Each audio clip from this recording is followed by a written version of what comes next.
మీ ఇంట్లో కూడా ఒక ఆధ్యాత్మిక శోభ, అది చాలా అన్ని చోట్ల అనిపించదు. ఇలాగా ఒక వైబ్రేషన్ ఉందండి.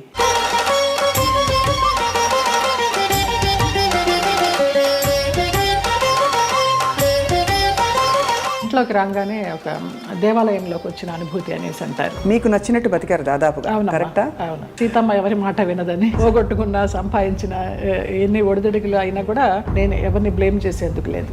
మీ రక్షణ మీరు ఎలా చేసుకున్నారు?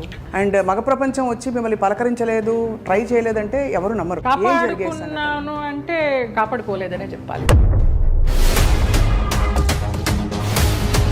తలుపులు కొట్టేవారు. ఒక ఆర్టిస్ట్ అయితే నువ్వు తలుపు తీస్తావా లేకపోతే నేను ఇక్కడ ఊరేసుకొని చచ్చిపోనా అని అడిగాడు. పెద్ద ఆర్టిస్టా? పెద్ద ఆర్టిస్ట్. ఒక బంధం కోరుకున్నారా మీతో, లేక కేవలం బంధం లేదు, ఏం లేదు, బాగుండేదాన్ని. ఎలా తప్పించుకున్నారు? కొన్ని తప్పించుకున్నాను, కొన్ని తప్పించుకోలేక.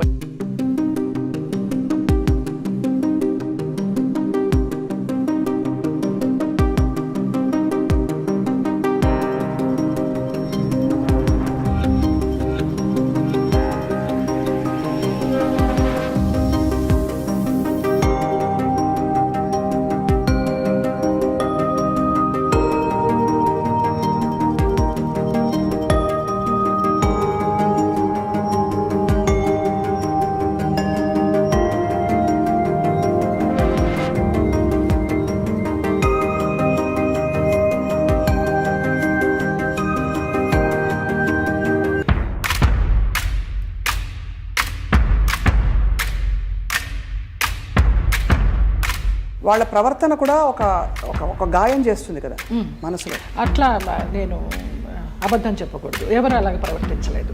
ఆ పేరు నేను అడగను, ఎందుకంటే మిమ్మల్ని ఇబ్బంది పెట్టను. వారు కనుక ఇంకా ఉండుంటే కనుక ఇంకా ఇబ్బంది పెట్టను. ఓకే. మలయాళం డైరెక్ట్. తెలుగు ఇండస్ట్రీలో బాగానే పోనీ మన ఇంటి పిల్ల అని ఏమన్నా హక్కును చేర్చుకున్నారా మిమ్మల్ని? ఇక్కడ కూడా ఇదేనా? అదే సమయంలో మీరు గాఢమైన ప్రేమలో పడ్డారు కదా. అది కూడా ఎలా పడాల్సి వచ్చిందంటే, ఏడుస్తూ పడుకుంటే అతను నన్ను చంపడానికి అంబాసిడర్ కారులో తీసుకెళ్తున్నాడు. మా ఆయన ఎవరైతే ఉన్నారో ఎక్స్ హస్బెండ్, నిలువెత్తు బాబా. ఫస్ట్ టైం నేను కాషాయ వస్త్రాల్లో అంబాసిడర్ కారు ఇలా ఆపి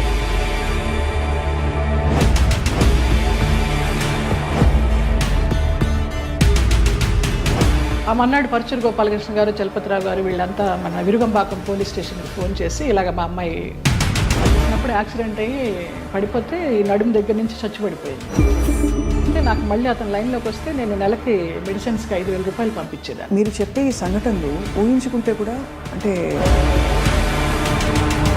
మీరు శరత్ బాబు గారు ఉన్నా కూడా చెప్పేదాన్నేమో, లేరు కాబట్టి ఇంకా ఫ్రాంక్గా చెప్తాను.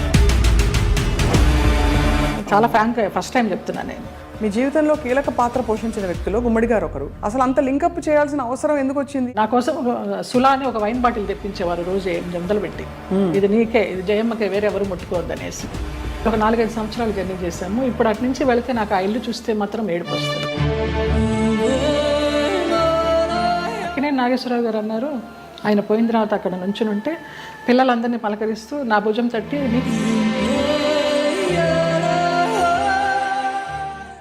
అందరికీ నమస్కారం, సాదర స్వాగతం. ఐ డ్రీమ్ మీడియా సగర్వంగా సమర్పిస్తున్న ప్రత్యేక కార్యక్రమం సిల్వర్ స్క్రీన్ లెజెండ్స్. బాహ్య సౌందర్యం తల్లిదండ్రుల వల్ల మనకు కలుగుతుంది. ఆత్మ సౌందర్యం భగవదేచ్ఛ. అలాగే మనసుని చాలా అందంగా ఉంచుకోవాలంటే అది ఖచ్చితంగా స్వయంకృతాపరాధం. అంటే మనసు అందంగా ఉంచాలంటే బోల్డంత సంస్కారం అవన్నీ కావాలి. మరి బాహ్య సౌందర్యంతో పాటు అంతః సౌందర్యం కలిగిన వ్యక్తుల్ని కలిసినప్పుడు చాలా చాలా ఆనందం కలుగుతుంది. అటువంటి వ్యక్తుల్లో నాకు చాలా ఇష్టమైన నటి, అసలు మనసులో ఏముందో మొహం మీద ఉట్టిపడే వ్యక్తి ఎవరు అంటే జయలలిత గారు. పేరులో చాలా పవర్ ఉంది కానీ లోపల మాత్రం సున్నితత్వం. 40 ఏళ్లుగా ఎన్నో పాత్రలు వేస్తూ బోరు కొట్టని బోరింగ్ పాప, జానాబెత్తల జానమ్మ ఇలాంటి అద్భుతమైన క్యారెక్టర్స్తో మనందరినీ రంజింప చేశారు. కానీ మనసులో ఎప్పుడు ఏ కష్టం వచ్చినా ఇలా దాచుకున్నారు. నాట్య కళాకారిణిగా, నటిగా, అసలు జీవితాన్ని శోధిస్తున్న ఒక వ్యక్తిగా వారి ప్రయాణం గురించి వాళ్ళు తెలుసుకుందాం అద్భుతమైన ఈ కార్యక్రమంలో. నమస్కారం జయలలిత గారు. నమస్కారం స్వప్న. చాలా చాలా మనసుకు తృప్తిగా ఉంది. పరిచయం ఎంత అద్భుతంగా ఉందో, చాలా బాగా చేశారు. నిజంగా మిమ్మల్ని చూసినప్పుడు అలాగే అనిపిస్తుంది. మీ కళ్ళు, మీ నవ్వు చాలా మనసులోంచి ఇలా వస్తుంది. ఎక్కడ నటన ఊరికి ఏదో నవ్వాలి కదా అని ఎప్పుడు అనిపించదండి.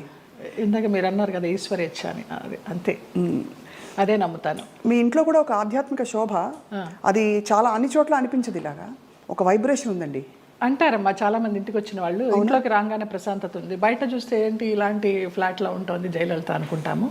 ఇంట్లోకి రాగానే ఒక దేవాలయంలోకి వచ్చిన అనుభూతి అనేసి అంటారు, అందరు అంటారు. ఆ నిశ్శబ్దం అసలు ధ్యానంలోకి వెళ్ళిపోవాలనిపించింది రాగానే. మీరు ఆధ్యాత్మికంగా కూడా ప్రయాణించారు కదా, అంటే ఇప్పుడు ప్రయాణిస్తున్నాను కూడా. అదే ఎందుకో మనసుకి హాయినిస్తోంది. ఇంకా ఈ ఆర్భాటాలు, ఈ అలంకారాలు, అలాంటి వాటన్నిటికీ దూరం అయ్యాననే చెప్పాలి. ఇంకా కొంచెం ఉంటుందేమో, దాన్ని కూడా దూరం చేయాలి. అది జయలలిత గారు చాలా ధైర్యంగా లైఫ్ని మీరు కొనసాగించారు. మీకు నచ్చినట్టు బతికారు దాదాపుగా. కరెక్టా? అవును. నిజమా? సీతమ్మ ఎవరి మాట వినదని. సీతమ్మ ఎవరి మాట వినదు.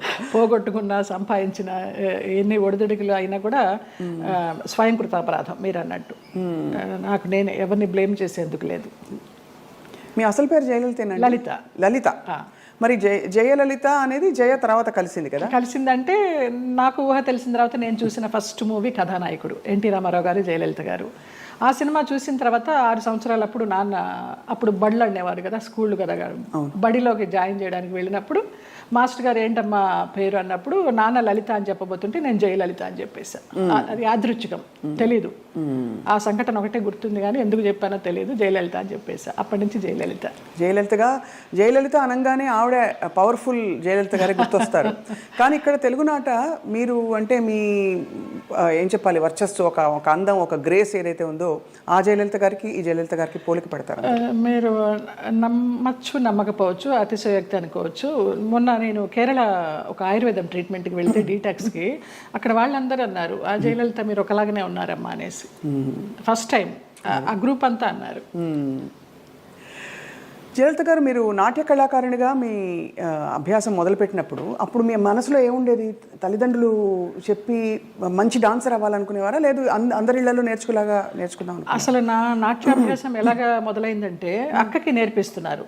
అక్కకి నేర్పిస్తున్నప్పుడు నేను చూస్తూ నేను కూడా నేర్చుకుంటాను అని ఏడ్చాను 5 సంవత్సరాలు. అప్పుడు అమ్మ అన్నారు, ఇంకా నీకు అవగాహన లేదు, కొంచెం వయసు రావాలి, వచ్చిన తర్వాత నువ్వు నేర్చుకుందావు అంటే మా మాస్టర్ గారు ఆ అమ్మాయిలో ఉన్న జిజ్ఞాస చాలా నచ్చిందమ్మా నాకు. అంత వయసు అప్పుడు ఎవరికి కళల పట్ల ఆసక్తి ఉండదు, ఈ అమ్మాయికి ఏదో పూర్వజన్మ వాసన ఉంది, నేను నేర్పిస్తాను, మీకెందుకు, మీరు కంగారు పడకండి అని. నేను ఏడిస్తే నేర్చుకుంటానని అట్లా నేర్పించారు. ఇంకా అది నాకు నరనరాల్లో అలాగా ఉండిపోయింది. ఒక పెద్ద నాట్య కళాకారిని అవుదామని, ఒక పద్మా సుబ్రహ్మణ్యం గారిలాగా లైఫ్లో పెళ్ళి అనేది ఏమి చేసుకోకుండా అలా ఉందామని అనుకున్నాను. బట్ నాన్నకి జర్నలిస్ట్ అవడం వల్ల, సినిమా వాళ్ళతో సంబంధాలు ఉండడం వల్ల, మీ అమ్మాయి బాగుంది, కలర్ అది, హైటు అది బాగుంది అంటే ఆ అమ్మాయిని హీరోయిన్ చేయాలి అనేసి, ఎన్ని పెళ్లి సంబంధాలు వచ్చినా కూడా వద్దు, మా అమ్మాయి అయితే పెళ్లి మంచి హీరోయిన్ అవ్వాలి, లేకపోతే డాన్సర్ అవ్వాలని ఆయన అలాగా కలలుగా అన్నారు. ఆయన కోరిక ప్రకారం ఆర్టిస్ట్ అవ్వాల్సి వచ్చింది. నా కోరిక అయితే మంచి డాన్సర్ అవ్వాలని. కానీ ఏ రోజు సంసారంలో సుఖపడాలి, ఇలాగా అంటే సెటిల్ అయిపోవాలి అనే ఆలోచన అనిపించలేదు? ఏదో ఒక స్పెషల్ అని, ఏదో మొత్తానికి ఏదో ఒక గోల్ పెట్టుకున్నాను, వాళ్ళలాగా అవ్వాలి, వీళ్ళలాగా అవ్వాలని. ఏమీ అవ్వలేకపోయినాను, నేను నాలాగానే ఉన్నా. మీరు మీలాగా ఉంటూ అన్ని ఎక్స్ప్రెస్ చేసి ఇప్పుడు మీ చక్కగా మంచి టైంలో ఇప్పుడు మీరు అంతఃప్రయాణం అంటారు కదా, ఆ ప్రయాణం కొనసాగిస్తారు. అంతర్ముఖంగా ప్రయాణం చేస్తున్నాను. బాగా చెప్పారు. ఎంతవరకు నేర్చుకున్నా జయలలిత గారు మీరు నాట్యం? ఆల్మోస్ట్ డిప్లొమా అంతా అయిపోయిందమ్మా. డిప్లొమా అయిన తర్వాత ఏదో ఎంఏకి కట్టాలని అనుకుంటున్నప్పుడు మూవీ వచ్చింది, నాన్న వాళ్ళ ఫ్రెండ్స్ ఈ పోరాటం మార్పు కోసమని. ఇంకా ఆంధ్ర నాట్యం కూడా నేర్చుకోవాలని నటరాజ రామకృష్ణ గారి దగ్గర 1 year పేయింగ్ గెస్ట్గా ఉండి నేర్చుకున్నాను నేను. ఆ టైంలో నాన్న వచ్చి మా ఫ్రెండ్స్ సినిమా తీస్తున్నారు, అందులో హీరోయిన్కి డాన్సర్ అయి ఉండాలి, క్లాసికల్ డాన్సర్, నువ్వు నువ్వు చేయాలి అనేసి అన్నారు. ఇంకా రూమ్లోకి వెళ్ళిపోయి గడిపెట్టేసుకుని ఏడుస్తూ కూర్చున్నాను. నేను డాన్సర్ అవ్వాలనుకుంటే నన్ను సినిమాల్లోకి చేర్చడం ఏంటి, వెళ్ళనని. అప్పుడు నటరాజ రామకృష్ణ గారు, కళాకృష్ణ గారు నచ్చజెప్పి, నాన్న ఫ్రెండ్సే కదా తీస్తున్నది, వెళ్ళు, నచ్చితే చెయ్యి, కంటిన్యూ చెయ్యి, ఆఫర్లు వస్తే, లేకపోతే మళ్ళీ డాన్సర్గానే ఉండిపోదు అని నచ్చజెప్పి పంపించారు. ఇంకా వన్స్ ఆ రంగంలోకి వెళ్ళిన తర్వాత మరి వెనుదిరిగి నచ్చిందా మీకు సినిమా ఇండస్ట్రీ ఎక్స్పీరియన్స్ అది? మొదట్లో నచ్చలేదనే చెప్పాలి. తర్వాత రాను రాను ఇంకా ఫ్యామిలీ అంతా నా కోసమని షిఫ్ట్ అయిపోయి వాళ్ళు ఇబ్బందులు పడుతున్నప్పుడు లేదు వీళ్ళందరి కోసమన్నా నేను ఇష్టపడి చేయాలని అలాగా కాంప్రమైజ్ అయిపోయి చేసినవే. చాలామంది నటీమణులు ఈ మధ్య కాలంలో నేను కలుస్తున్నవారు నాకు యాక్చువల్లీ అప్పుడు ఇష్టం లేదు కానీ పరిస్థితుల ప్రభావం, ఆర్థిక పరిస్థితులను కూడా చెప్పారు. మీకు అటువంటి ఇబ్బందులు వచ్చాయి? ఆర్థిక పరిస్థితుల వల్లనే కదా, మరి మేము చాలా మిడిల్ క్లాస్, మరి లోయర్ మిడిల్ క్లాస్ అని చెప్పలేము, అప్పర్ మిడిల్ క్లాస్ అని చెప్పలేము, వయా మీడియా మిడిల్ క్లాస్. నాన్న ఒక ప్రొడ్యూసర్ని నమ్మి మీ అమ్మాయికి హీరోయిన్ ఛాన్స్ ఇస్తామంటే మెడ్రాస్ షిఫ్ట్ అయిపోయారు. షిఫ్ట్ అయిపోయిన తర్వాత ఆ ఛాన్స్ నాకు కొన్ని కారణాల వల్ల రాలేదు. అయ్యో. రానప్పుడు ఇంకేం చేయాలి, ఇంతమందితో వచ్చిన క్యారెక్టర్స్ చేసుకుంటూ పోదామని ఒక గైడెన్స్ లేకుండా, ఒక గాడ్ ఫాదర్ అనేవారు లేకుండా ఏ క్యారెక్టర్ వస్తే ఆ క్యారెక్టర్ చేశా. ఫ్యామిలీ గెటాన్ అవ్వాలి ఫస్ట్. కానీ నిజానికి మీరు కథానాయికగానే మొదలు పెట్టారు కదా? అవును, ఈ పోరాట మార్పు కోసం కథానాయిక. అవును, బట్ ఆ తర్వాత మీరు అనేది హీరోయిన్ క్యారెక్టర్స్ రాలేదు? ఏమీ రాలేదు. ఆ సినిమా ఏదైతే వస్తుందనుకున్నానో అది పోయింది. ఆ సినిమా టైంలో ఈ పోరాట మార్పు కోసం సినిమా టైంలో సాంగ్స్ కోసం విజయ గార్డెన్స్కి వెళ్ళినప్పుడు ఆ ప్రొడ్యూసర్స్ చూడడము, హీరోయిన్ ఛాన్స్ ఇస్తామనడము, మెయిన్ క్యారెక్టర్ వాళ్ళు ఇవ్వకపోవడం, మెడ్రాస్ షిఫ్ట్ చేసి.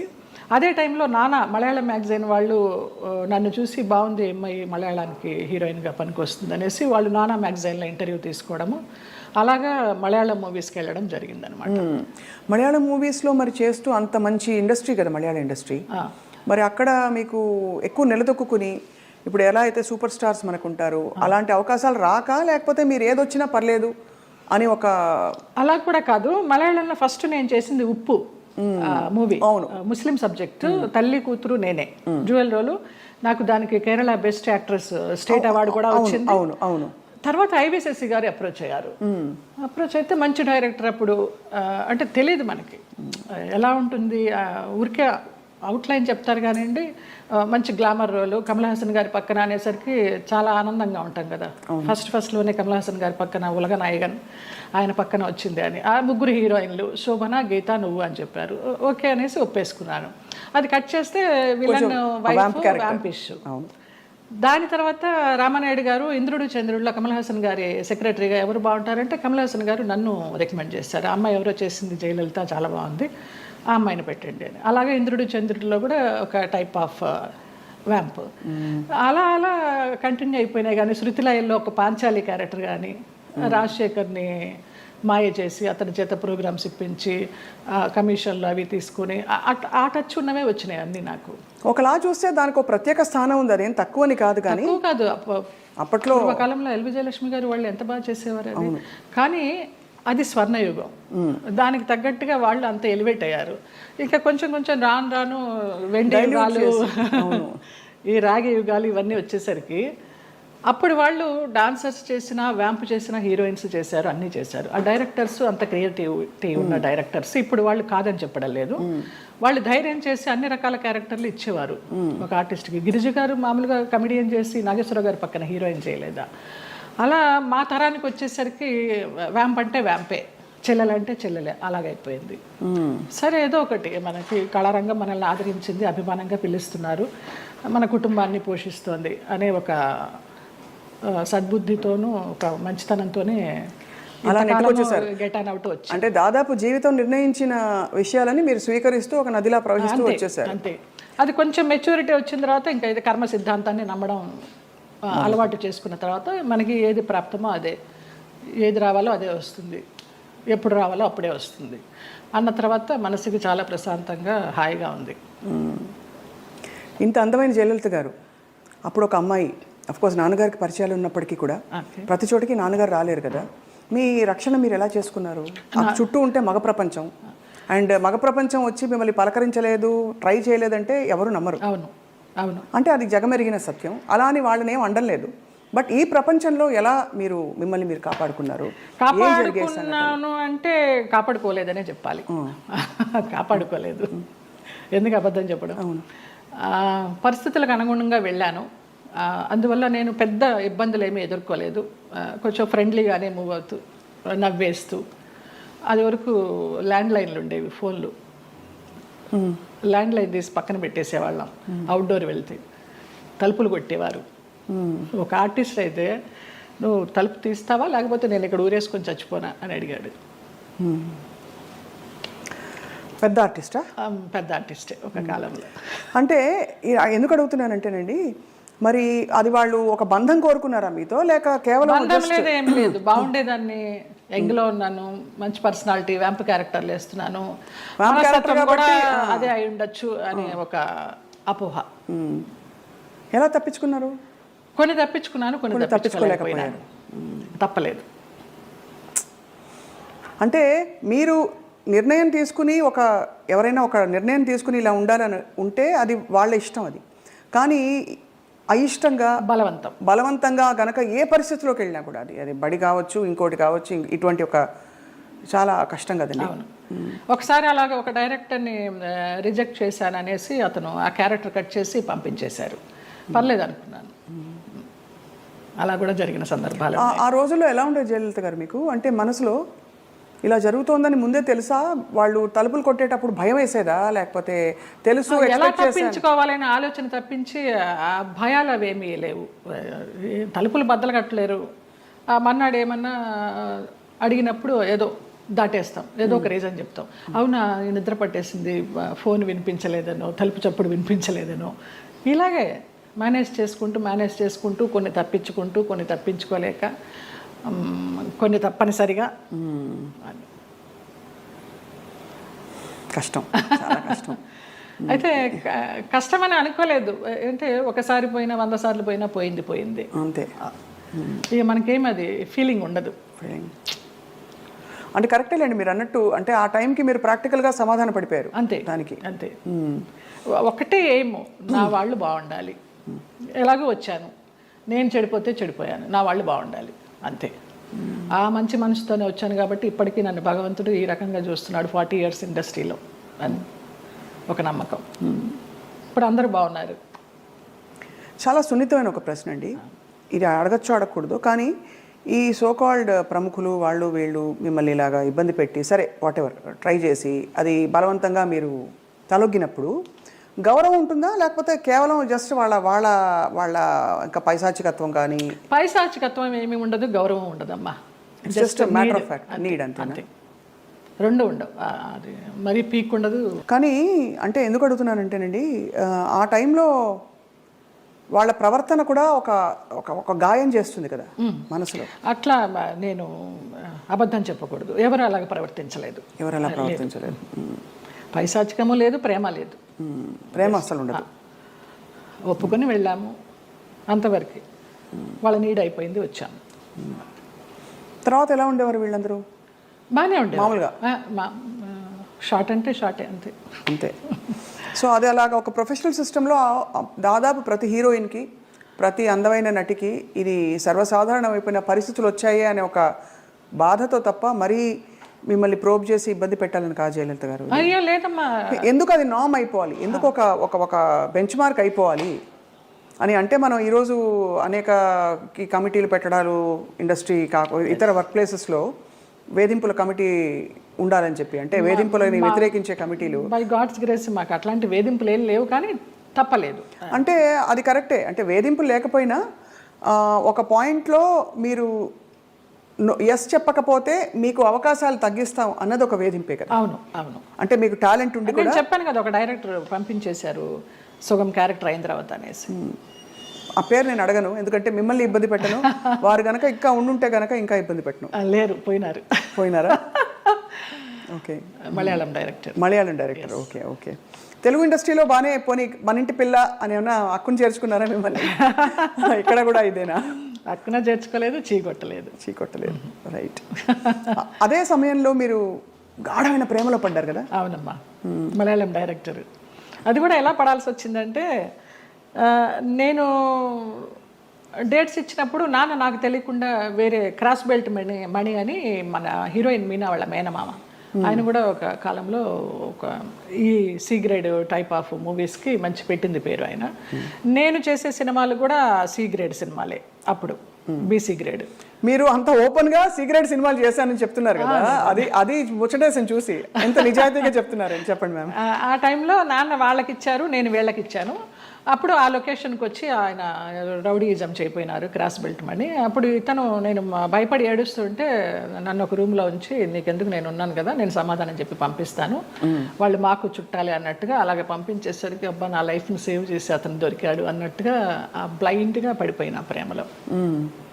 ఆ తర్వాత బ్రహ్మానందం గారి డైలాగ్ లాగా ప్రేమించింది తర్వాత ప్రేమించాల్సి వచ్చింది అన్నట్టుగా కొంచెం కొంచెం తెలుస్తుంది అతని గురించి 7 yearsలో. అయినా కూడా ఏదో మొహమాటం లాగా కమిట్ అయిపోయినాం అన్నట్టు కదా అన్నట్టుగా చేస్తూ వచ్చాను. అందరూ చెప్తూ వచ్చారు పెద్ద జెన్యూన్ కాదు, చూసుకో అనేసి.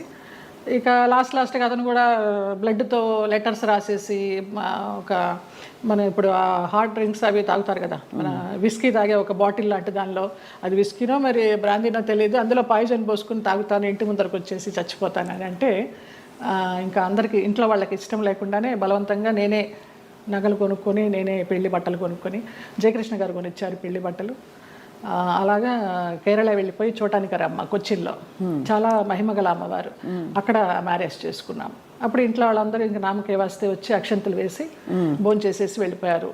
ఆయన కాపురానికి పంపించడానికి ఎవరు నాకు కూడా ఉండడం కానీ ఏమీ లేదు. నా అంతటి నేనే చేసుకుని నా అంతటి నేనే వెళ్ళి నా అంతటి నేనే వచ్చా బ్యాక్ టు పెవిలియన్. ఆ టైంలో జయలలిత గారు ఆయనకి మళ్ళీ అంటే ఆయనకి మొదటి పెళ్ళే కదా, ఆయనకి ఇద్దరికి అంటే మీకు కాలేదు, వివాహం కాలేదు, బట్ ఆయనకు కూడా ఏమి. అవును. బట్ ఏ ఇబ్బందులు వచ్చాయి మీ ఇద్దరు? డబ్బు, వాళ్ళకి అప్పులు ఎక్కువైపోయినాయి, చాలా విపరీతమైన లావిష్నెస్ వాళ్ళకి. నేను మంచి 3 shift చేస్తూ ఉన్నాను ఆ టైంలో. నా నగలన్నీ అమ్మేసుకున్నారో తాకట్టు పెట్టుకున్నారో తెలియదు. సినిమాలకు వచ్చిన డబ్బంతా కూడా వాళ్ళే తీసుకునేవాళ్ళు, అమ్మ నాన్నకి ఇవ్వద్దనేవారు. అమ్మ నాన్న భయపడి పవర్ ఆఫ్ అటర్నిటీ రాయించుకొని నీకు బిడ్డలు పుట్టిన తర్వాత నేను నీ ఆస్తి నీకు ఇస్తామంటే, ఆ పవర్ ఆఫ్ అటర్నిటీ ఎక్కడికి వెళ్ళి సైన్ చేసావు, అది క్యాన్సిల్ చెయ్యి, బిడ్డను కానీ అంటే అతనికి తెలియకుండా నేను లేడీ డాక్టర్ దగ్గరికి వెళ్ళి నాకు బిడ్డలు వద్దు, ఒక 6 months నేను కొంచెం జాగ్రత్తగా ఉండాలనుకుంటున్నానని అతనికి తెలియకుండా నేను లేడీ డాక్టర్ దగ్గరికి వెళ్ళి ఆ పిల్స్ తీసుకొని వేసుకుంటూ ఆ బిడ్డలు రాకుండా జాగ్రత్త పడ్డా. ఇక ఆ తర్వాత 3 monthsకి గొడవలు, 6 months నుంచి కొట్టుళ్ళు, యాసిడ్లు పోస్తాను అనడాలు, గదిలో బంధించడాలు, ఇవన్నీ అయిన తర్వాత ఏడుస్తూ పడుకుని ఉంటే అతను నన్ను చంపడానికి అంబాసిడర్ కారులో తీసుకెళ్తున్నాడు. మా ఆయన ఎవరైతే ఉన్నారో ఎక్స్ హస్బెండ్, నిలువెత్తు బాబా. ఫస్ట్ టైం నేను కాషాయ వస్త్రాల్లో అంబాసిడర్ కారు ఇలా ఆపి నేను కూర్చున్న వైపు డోర్ తీసి నన్ను గబగబగా లాక్కెళ్ళారు. ఆ మన్నాడు పరుచూరు గోపాలకృష్ణ గారు, చలపతిరావు గారు వీళ్ళంతా మన విరుగంబాకం పోలీస్ స్టేషన్కి ఫోన్ చేసి ఇలాగ మా అమ్మాయి అపాయకరమైన పరిస్థితిలో ఉంది, మీరు వెళ్ళి ఆ అమ్మాయిని బయటికి తీసుకురావాలని చెప్పి అలా ఇంటికి తీసుకొచ్చారు నన్ను. ఆ బాబా సంఘటన అలా జరగడం, ఇక్కడ పరుచూరు గోపాలకృష్ణ గారు, చలపతిరావు గారు ఇలా సహకరించడం అంత యాదృచ్ఛికం. అంటే ఎవరో ఒకళ్ళు భగవంతుడు పంపిస్తాడు అంతే, ఆయన రాడుగా నేరుగా. అంటే మనసు పెట్టి మీరు ఇష్టపడి అన్ని వదులుకుని ఎవరు లేకుండా మీరు వెళ్ళి చేసుకున్న పెద్ద స్టేట్మెంట్స్ ఇచ్చేసి కళ్యాణం వచ్చిన ఆగదనేసి అందరూ అనేవారు దొంగోళ్ళు బట్టి ముఖంలా ఉన్నాడు, ఎలా నచ్చాడు నీకు, ఎలా నమ్మావే అనేసి. అంటే మీకు ఆ టైంలో మీరు గాయపడిన మీకు అదే ఆయనే రక్షణ ఇచ్చాడు. ఎందుకంటే అంత ముందందరూ వచ్చిన వాళ్ళందరూ మీతో మిస్బిహేవ్ చేసిన వాళ్ళు, మీకు ఇబ్బంది పెట్టి మిమ్మల్ని ఏదో ఒకటి రాబట్టారు. సో ఇతను ఏదో ఇస్తారనుకుని మీరు తప్పలేదండి. అంటే నమ్మకపోతే జీవితం ఎందుకండి? ఇంపార్టెంట్ విషయం, మీరు నమ్మి దెబ్బ తగిలినా కూడా ఆ గాయం ఎక్కువ ఇది కాకుండా భగవంతుడు వచ్చి మిమ్మల్ని కాపాడు. నిజంగా తర్వాత అతను రమ్యకృష్ణతో నీలాంబరి సినిమా చేశాడు కన్నడలో. ఇంకేదో మూవీ చేస్తున్నప్పుడు యాక్సిడెంట్ అయ్యి పడిపోతే ఈ నడుము దగ్గర నుంచి చచ్చుబడిపోతే నాకు మళ్ళీ అతను లైన్లోకి వస్తే నేను నెలకి మెడిసిన్స్కి 5,000 రూపాయలు పంపించేదాన్ని అతనికి. జాలి అవసరమా ఏమో తెలీదు, ఇంకా రుణానుబంధం ఉందనుకుంటా అనేసి. చాలా సంవత్సరాలకి అది. ఒక పాప పుట్టింది అతనికి, వేరే పెళ్లి చేసుకుని. ఆ పాపకి ఇప్పుడు లేదు, నేను చాలా ఒక 4-5 years అయిపోయింది టచ్ లేకుండా. 13 సంవత్సరాలు ఎప్పుడో దాని పుట్టినరోజు అని అది ఇది అంటే ఇక్కడి నుంచి ఏమైనా పంపించేదాన్ని. ఆ పిల్ల అడిగేదంట ఎవరు పంపించారు నాన్న అని. బాబా పంపించారమ్మా అనేవాడంట. బాబా గారు భక్తులా మీరు మొదటి నుంచి? నాకు రమాప్రభమ్మ పరిచయం చేసింది బాబా గారిని ధవళేశ్వరంలో, నల్లబాబా. స్వతంత్ర భారతం అని మన నారాయణమూర్తి గారి సినిమాకి వెళ్ళినప్పుడు ఎందుకో గ్యాప్ వచ్చింది, నీకు ఒక బాబాని చూపిస్తారా అనేసి తీసుకెళ్ళారు ధవళేశ్వరం. అప్పుడు చూడడమే, ఆవిడే పరిచయం చేసింది. తర్వాత ఈ పెళ్ళి విడిపోతాను అన్నప్పుడు ఈ ఇన్సిడెంట్. తర్వాత ఇంటికి వచ్చి వారం రోజులు తర్వాత పడుకుని ఏడుస్తుంటే ఏంటి ఇలాగైపోయింది, బాగుంటాను అనుకున్నాను పెళ్లి చేసుకుని అని ఏడుస్తున్నప్పుడు ధవళ వస్త్రాల్లో నేను ఇలా పడుకుని ఏడుస్తుంటే నా పక్కన కూర్చుని ఆయన ఈ మడికాలు వేసుకొని ఇలాగా చేయి పెడితే నాకు కరెంట్ షాక్ కొట్టినట్టు అయిపోయింది. ఏం పర్లేదు నేను ఉన్నాను ఏడవకనేసి. ఆ 2 సార్లే కనిపించారు. తర్వాత 4 హారతులు చేసేదాన్ని ఇంట్లో, ఇంకెప్పుడు కనిపించలేదు నాకు ఆయన. కానీ మీరు చెప్పే ఈ సంఘటనలు ఊహించుకుంటే కూడా అంటే ఇంకా ఏమనాలో మాటలు రావట్లేదు. బాబా గారు వచ్చి పక్కన కూర్చుని ఆ అనుభూతి మీకు కలగడం, నేను చాలా ఫీల్ అయినా. మా స్పర్శ ఒక ఏంటో అంటారు కదా 1000 ఓట్ల కరెంట్ షాక్ కొట్టినట్టు అనేసి, అలా ఒక ఆరాలాగా వచ్చేసింది 2 సార్లు. బాబా గారి కోసం ఒక పాట పాడరా, ఒక 2 లైన్లు. ఇక్కడే ఉన్నారు బాబా గారు అనిపించే అంత అద్భుతంగా చెప్పారు మీరు. నువ్వు లేక నాథలం బ్రతుకంతాయోమయం, నువ్వు లేక నాథలం బ్రతుకంతాయోమయం, బాబా ఓ బాబా, ఇక నీ పరీక్షకు మేము పలేము, ఇటులి నిరీక్షణ మేము పలేము, నువ్వు లేక నాథలం బ్రతుకంతాయోమయం, బాబా ఓ బాబా. ఎంత ముద్దుగా బుజ్జి తల్లిగా పాడారు. నాకు అది బ్రహ్మానందం గారు ఇచ్చారు ఆ బాబా. ఓ ఈ బాబా గారు బాబా డివోటివ్ కదా అనేసి వాళ్ళ మేనేజర్ చేత ఇచ్చి పంపించారు. ఆయన అసలు ఒక అద్భుతం, ఆయనే ఒక అద్భుతం బ్రహ్మానందం గారు. తిరిగి వచ్చిన తర్వాత మరి పుట్టింటి వాళ్ళు ఏమన్నారు? ముందే చెప్పాం కదా, సంతోషపడ్డారు, వచ్చేసారని. మా అమ్మాయి మాకు వచ్చేసింది, మా సంపాదన మాకుంది అనేసి. కానీ ఒకటండి, మీరు ఏ మాట కామాట ఓపెన్గా మాట్లాడుకుంటున్నాం కాబట్టి, పుట్టింటి వాళ్ళు కావచ్చు అత్తింటి వాళ్ళు కావచ్చు మిమ్మల్ని ఒక ATM మెషిన్లో చూసారని అనిపిస్తుంది. అంతే. దానికోసం మీరు నలిగిపోయి, మీరు లోపల ఇదైపోయి వెళ్ళి, అప్పుడు నలగడాలు కూడా మనకి తెలియదు, అంత జ్ఞానం కూడా లేదు కాబట్టి మీకు సంతోషం. అంటే ఇగ్నోరెన్స్ ఇస్ బ్లిస్ అంటారు ఇంగ్లీష్లో. అదే ఏమో, అది నేను తెలుగు మీడియం, ఇంగ్లీష్ కూడా పెద్దగా బిఏ తెలుగు మీడియం. అంటే సింపుల్గా చెప్పాలంటే ఎవరి పిచ్చి వారికి రక్షణ, ఆనందం కాకపోయినా మీకు తెలియనితనమే మీకు మళ్ళీ కాపాడింది. ఆ తర్వాత మళ్ళీ ఇప్పుడు సినిమాలు వరుసగా పరచూరు గోపాలకృష్ణ గారు, ఎంత చలపతిరావు గారు మీకు చేసిన, వాళ్ళే నిలబెట్టారమ్మ. తర్వాత రామానాయుడు గారు వాళ్ళంతా వాళ్ళే నిలబెట్టారు. కాకపోతే అప్పుడు ఉన్నంత ఇది డిమాండ్ లేకుండా ఉండే. ఒకసారి పెళ్లి చేసేసుకుని వెళ్ళిపోయి మళ్ళీ వచ్చి నా క్యారెక్టర్లన్నీ అప్పుడు సనా చేసేది ఆ గ్యాప్లో. ఆ తర్వాత అలా వస్తూ వచ్చినాయి, కానీ ముందరంత ఆ 90sలో ఉన్నంత డిమాండ్ లేదు. అంటే ఇది మరీ ఎక్కువ మొన్ననే, అంటే ఒక 20-25 ఏళ్ళ అంటే 92 సెప్టెంబర్ 3 మ్యారేజ్ చేసుకున్నాను. 93 సెప్టెంబర్ 3 1 year మ్యారేజ్ డే రాకుండానే విడిపోయాం మ్యూచువల్ అండర్స్టాండ్ మీద. తర్వాత ఏమి ఇబ్బంది పెట్టలేదా మిమ్మల్ని? ఏం లేదమ్మా అసలు. ఇంకేముంది, అన్ని తీసేసుకున్నారు కదా, ఇంకేముంది ఇబ్బంది పెట్టడానికి. డబ్బులు తీసేసుకున్నారండి? తీసుకున్నారు, చాలా చాలా ఖర్చు. అప్పుల వాళ్ళు వచ్చేవాళ్ళు, ఈయనేమో చనిపోతానని వెళ్ళేవాడు, అమ్మ భర్త సుమంగళితనం పోతుంది ఎలాగా అనేసి చెక్ మీద సంతకం చేసి ఇచ్చేస్తూ ఉండేదాన్ని. ఎంత కోల్పోయారు జయలలిత గారు? పోయింటాయమ్మా, ఒక 50 sovereigns గోల్డ్ లాగా పోయి ఉంటుంది, ఒక 25 lakhs క్యాష్ పోయి ఉంటుంది. సో దాదాపు ఆ రోజుల్లో చాలా ఎక్కువ కదా అది. 2-3 కోట్లు అనుకోండి ఈ రోజులు ఈజీగా. ఆ లెక్క కూడా తెలియదు మనకి. అంటే కానీ అదే బాధ చాలా. మీరు మీకోసం ఇష్టంగా ఎప్పుడైనా ఏదైనా కొనుక్కున్నారా? ఒక ఇల్లు, ఒక కారు, ఒక నగలో? అట్లా నగలు ఇష్టం. నేను కొనుక్కున్నప్పుడల్లా అమ్మ అడిగేది నాకు కూడా ఆ నగ కావాలి అనేసి. నేను ఏదైనా చీర కొనుక్కుంటే నాకు ఆ చీర కావాలని అడిగేది. ఒకప్పుడు నగలు చీరలు ఇష్టము. ఈ కార్లు ఇళ్ళు అంటారా నాకు తెలియదు. ప్రాపర్టీలు చేర్చుకోవడము, కొంచెం డబ్బు ఉంటే దాచుకోవడము, ఏదైనా కొనడము, అది పెరుగుతుంది అనుకోవడము, ఆ బిజినెస్ మైండ్ లేదు. అదే ఉంటే కనుక మరి ఇంత మీరు అన్ని పోగొట్టుకుంటారా చెప్పండి?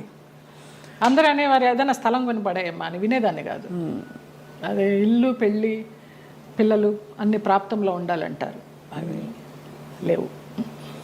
చాలా దారుణం అండి. మీకు മലയാളം അറിയുമോ? അറിയും, നന്നായിട്ട് അറിയും. നന്നായിട്ട് 25 പടം అభినయించుండు మలయాళത്തിൽ. అంతే కదా, అంత పెళ్లి చేసుకున్నవాడు మలయాళి. అవును, తిట్టేదాన్ని మలయాళంలో. అవునా?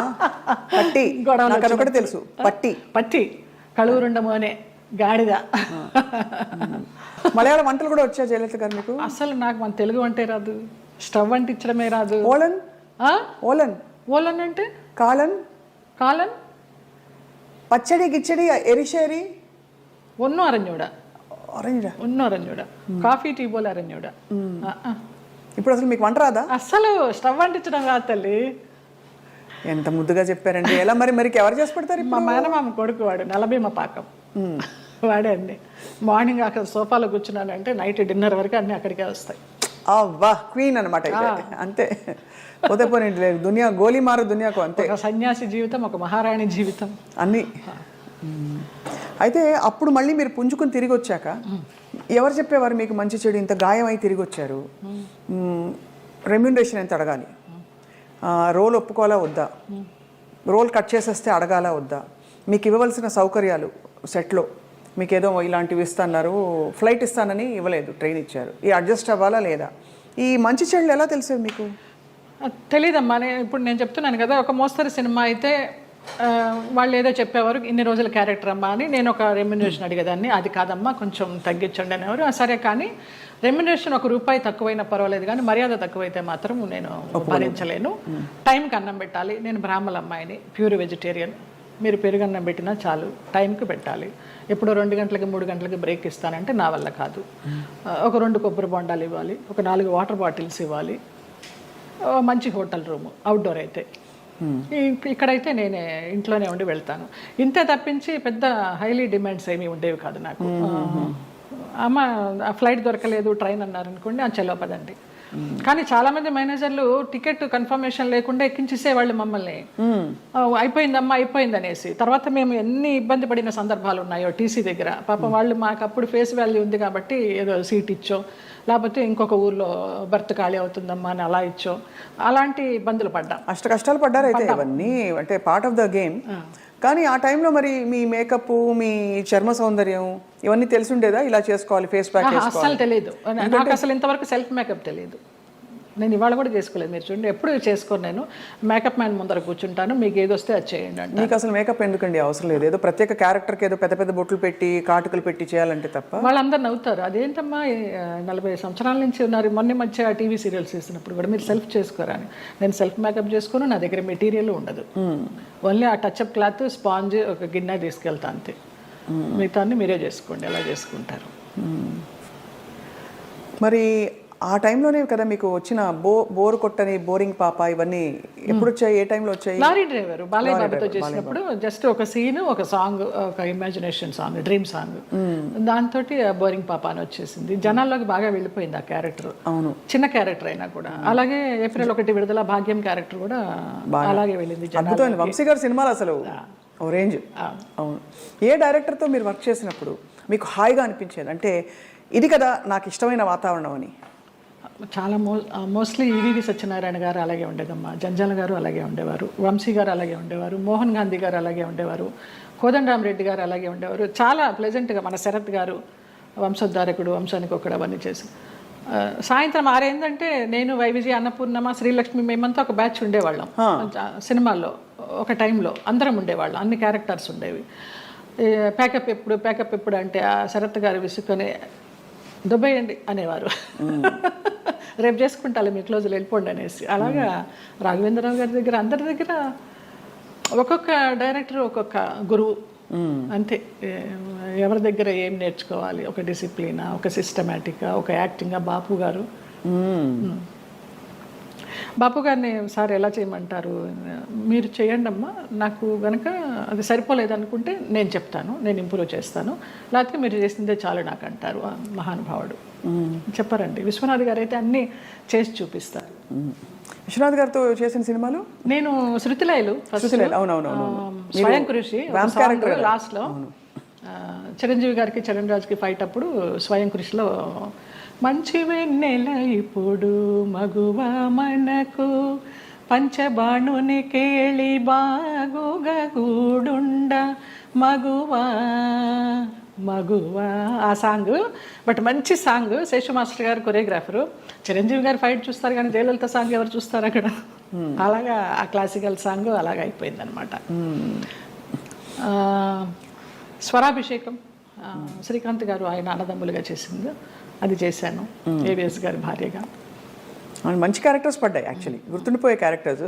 జంజాల గారిది చంటబ్బాయి, విచిత్ర ప్రేమ, పెళ్లి గోల, ఓహనా పెళ్ళంట. కానీ ఆ వ్యాంప్ క్యారెక్టర్ డాన్సులు కానీ వచ్చినప్పుడు మీకు ఇష్టం లేని బట్టలు వేసుకున్నారు ఎప్పుడు?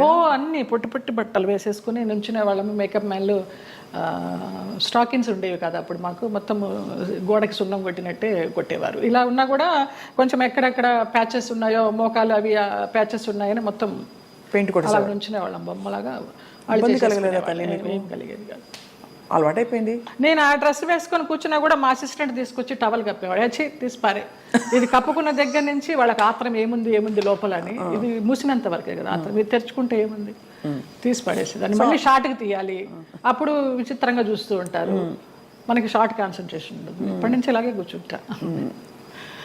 మానవ నైజం అండ్ అందులో మీలాంటి ఒక స్త్రీ, అంటే ఇంత కష్టం చూసిన స్త్రీ ఎంత దెబ్బతిన్నా కూడా నేర్చుకోకుండా మళ్ళీ మళ్ళీ ప్రేమలో పడడం సహజం. సో మళ్ళీ అలా పడ్డారా? అంటే పడలేదా? భగవంతుడు నన్ను రక్షించాడు. కానీ ట్రై చేసి ఉంటారు కదా చాలా మంది, అంటే ప్రేమలో పడ్డానికి ఎవరు ట్రై చేయలేదమ్మా. ఉంచుకుంటామని, మళ్ళీ రెండో పెళ్లి చేసుకుంటామని.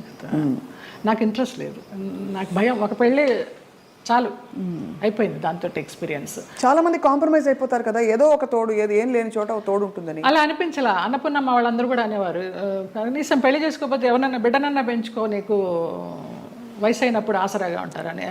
అక్క పిల్లలు అన్న పిల్లలు అందరూ ఉన్నారు చాలే. అది కూడా అనిపించలే. నాకు ఒక బిడ్డ, నాకు ఒక సంసారం, మళ్ళీ పెళ్ళి, మళ్ళీ ప్రేమ చాలు ఒకటి. అమ్మ బాబోయ్, అవును, ఎంత గాయం అయింటుందో మీకు అర్థమవుతుంది. మీరు నేర్చుకోవడం గొప్ప విషయం. గాయం ఎంతైందో తెలియదు కానీ దాని మీదకి వెళ్ళాల, డైవర్ట్ అవ్వాల నేను. బట్ ఏదో ఒక ఏంటి లైఫ్ అనుకుంటే ఏమొచ్చేది మీకు ఆన్సర్?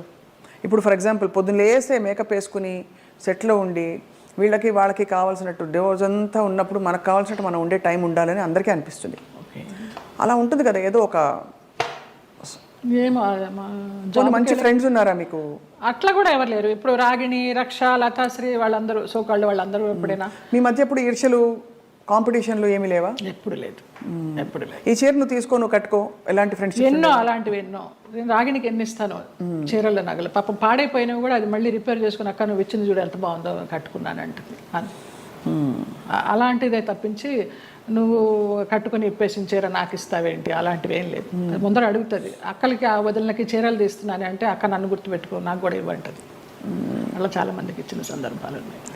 సో 90వ దశకం ఆరంభంలో మీకు మ్యారేజ్ ఫెయిల్ అయిన తర్వాత దాదాపు మీరు ఒంటరి ప్రయాణమే. అమ్మ నాన్న వాళ్ళు? అమ్మ నాన్న 99లో అమ్మ పోయింది, 2005లో నాన్న పోయారు.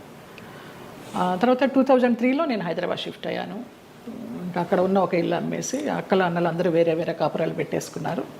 ఆ డబ్బుతో ఇక్కడికి వచ్చి నేను మధురానగర్లో చలపతిరావు గారు చెప్పి ఆయన ఉండే ఫ్లాట్స్లోనే పైన పెంట్ హౌస్ కొనుక్కున్నాను. ఓరిని బ్రహ్మ బంగారంగాను, ఏవిఎస్ గారి సినిమా షూటింగ్ అప్పుడు. నీకు ఆఫర్స్ ఉంటాయో లేవో తర్వాత విషయము, ఆత్మీయులందరూ ఇక్కడ ఉన్నాం కదా వచ్చేసే అన్నారు. అలాగే వచ్చేసాను. మూవీ ఆఫర్స్ కోసం రాలేదు నేను, వచ్చాను చిన్న చిత్తగా చేస్తూ వచ్చాను. 2007లో చిట్టిబాబు గారు, మన రాజబాబు గారు తమ్ముడు, వాళ్ళు ల్యాండ్ ఓనర్స్, ఈ ల్యాండ్ ఓనర్స్ ఇక్కడ కడుతున్నారు బాగుంది చూడు అనేసి అంటే వచ్చాను, నచ్చింది, వాస్తు అది బాగుంది, కొనేసుకున్నాను. ఇంకా 2007 నుంచి ఇక్కడే. చాలా అద్భుతంగా మెయింటైన్ చేస్తున్నారు మీరు. అంటే ఎక్కడ కూడా ఇది పాత అపార్ట్మెంట్ కొత్త అపార్ట్మెంట్ లాగే అనిపిస్తుంది, మోడల్ అండ్ అలాగే ఇంటీరియర్స్ చేయించడం. ఇంటీరియర్స్ అంతా మీ టేస్టేనా? అబ్బాయి నాకు అసలు టేస్ట్ అనేదే లేదు. అయ్యో, అంత గుడ్డెద్దు చేలో పడ్డట్టేనమ్మా. ఏదో చేసుకుంటాము, అందరూ వచ్చి బాగుంది అంటారు. దానికోసం టైం వెచ్చించి ఇది చేస్తే ఎలా ఉంటుంది, ఇది చేస్తే ఎలా ఉంటుంది, ఆ థాట్ లేదు, ఆ ఓపిక లేదు. సో అలా మరి జీవితం అలా నడుస్తూ మీరు వచ్చారు. మధ్యలో మీరు శరత్ బాబు గారు ఒక, అది మనసు బంధం అని చెప్పచ్చా? మనసు బంధమే. నేను బాగా అనుకున్నాను, ఆయన కొంచెం అనుకుని వదిలేశారు. ఇప్పుడు ఆయన ఉన్నా కూడా చెప్పేదాన్నేమో, లేరు కాబట్టి ఇంకా ఫ్రాంక్గా చెప్తాను. ఆయనతోనే యాత్రలన్నీ చేశాను, మహానుభావుడు, దేవుడు నాకు ఒక గైడ్ని పంపించాడు అనుకున్నాను. లేకపోతే నేను అన్ని యాత్రలు మంచి వ్యక్తి చేసేదాన్ని అండి, చాలా చాలా మంచి వ్యక్తి, అందులో ఏమీ సందేహం లేదు. ఒకరి రూపాయి తినరు, ఒకరికి పెట్టరు. ఆయన ఫ్యామిలీ వరకు ఆయన చూసుకుంటారు కానివ్వండి, అది లేదు, ఆ గుణం లేదు. ఆ టైంలో మిమ్మల్ని వివాహం చేసుకునే టైంలో కొంతమంది ఇండస్ట్రీ ప్రముఖులే ఆపారు ఆయన్ని, లేకపోతే మీ అవును తెలుసు, పెళ్ళయి సెటిల్ అయ్యేవారు కూడా అన్నారు అంట, నిజం? చాలా ఆలోచనలు చేశాము, ఒక బిడ్డను కూడా కందామని ఆలోచన చేశాము, దానికి అన్ని ప్లానింగ్స్ వేసుకున్నాము. తర్వాత ఆయన ఆలోచిస్తూ ఉంటారు, సంవత్సరాల తరబడి ఆలోచిస్తూ ఉంటారు. ఒక విషయం చెప్తే ఒక 100 రకాలుగా ఆలోచించి, లలిత ఇలా వద్దేమో అలా వద్దేమో, మనం ఎవరన్నా కానీ వాళ్ళు మన ఇద్దరం పోయామనుకో అమ్మాయిని ఆస్తి కోసం ఏమన్నా చేస్తారేమో, ఇలాగంతా కూడా చెప్పేవారు. నేను చాలా ఫ్రాంక్గా ఫస్ట్ టైం చెప్తున్నాను, నేను వాళ్ళ ఫ్యామిలీ మెంబర్స్ నేనేమి లెక్క చేసేది లేదు. వాళ్ళ ఫ్యామిలీ మెంబర్స్లో ఒక తమ్ముడు నాతో చాలా క్లోజ్గా ఉంటాడు, ఒక తమ్ముడు ఫ్యామిలీ. ఇప్పుడు కూడా వారి అబ్బాయి మీతో టచ్లో ఉన్నారు ఉన్నాడు అని అంటారు. అంటే పిల్లలాగానే ఎక్కడ మిమ్మల్ని ఒక శత్రువుగా చూడలేదు కుటుంబానికి? లేదు లేదు. కుటుంబానికంటే వారి కుటుంబానికి, వారి కుటుంబంలో ఎవరికి నేను పెద్ద తెలీదు, మా మధ్య ఏం జరిగిందని కూడా ఎవరికి తెలియదు. ఈ తమ్ముడు గారి ఫ్యామిలీకి తప్పించి వాళ్ళకు కూడా అంతంతే పైనే, నాకు ఆయనకి పరిచయం ఉందనే తప్పించి కొంచెం డీప్గా వెళ్ళామనేది తెలియదు. మీరు రమాప్రభ గారితో చాలా క్లోజ్ కదా ఒక టైంలో. రమాప్రభ గారు శరత్బాబు గారిని చాలా విమర్శించేవారు, చాలా ఇంటర్వ్యూలో బహిరంగంగా తిట్టారు. ఎందుకు మీ దృష్టిలో ఎందుకు ఇంత మంచి వ్యక్తి అని మీరు చెప్తున్నారు? మీ మనసుతో చూస్తే అవును కదా, కరెక్ట్ అనిపిస్తుంది. ఎందుకంటే మీరు ఎవరిని అసలు మిమ్మల్ని హాని చేసిన వాళ్ళనే మీరు జడ్జి చేయని వ్యక్తి.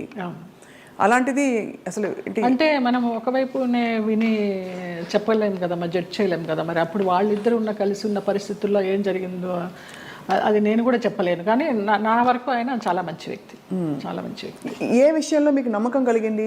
ఫర్ ఎగ్జాంపుల్, అంటే మీరు చూసిన అనుభవాల్ని బట్టి మనని ఇతను హింసించడు, మన డబ్బులు తీసుకోడు, లేదు వేరే విధంగా వేధించడు, కంట్రోల్ చేయడు, ఇలా రకరకాల కేటగిరీల్లో మనం తిన్న దెబ్బల్ని బట్టి ఆ విషయంలో మనకు నమ్మకం కలుగుతుంది. ఏ విషయంలో మీకు ఒక భరోసా కలిగింది ఆయన? నాకు తెలియదు, నా అంతటి నేనే మామూలుగా బావా బావా అని పిలిచేదాన్ని, వెళ్ళేదాన్ని. రమాప్రభ గారి కోసం అక్కకి ఏమన్నా చేయండి బావా అనేదాన్ని. అక్కకి చాలా చేశానమ్మా, ఇంకా నేను చేయాల్సింది ఏమీ లేదు అనేవారు.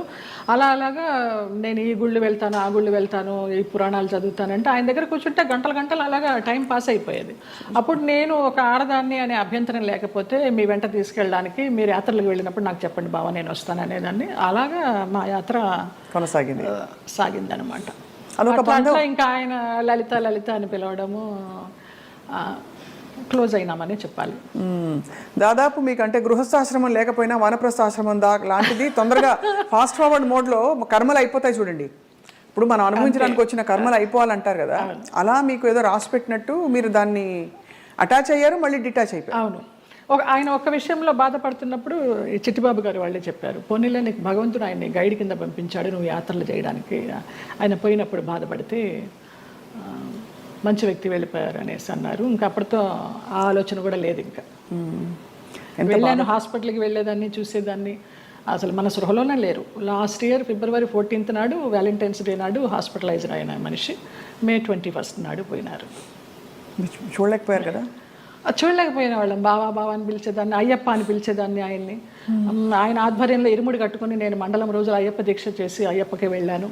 ఆయనతో వెళ్ళాలనుకున్నాను కానీ వెళ్ళలేకపోయినాను, నేను విడిగా వెళ్ళాను. అప్పుడు నేను ఇరుముడి కట్టుకునేటప్పుడు ఆయనే చెప్పారు నాకు మంత్రాలన్నీ.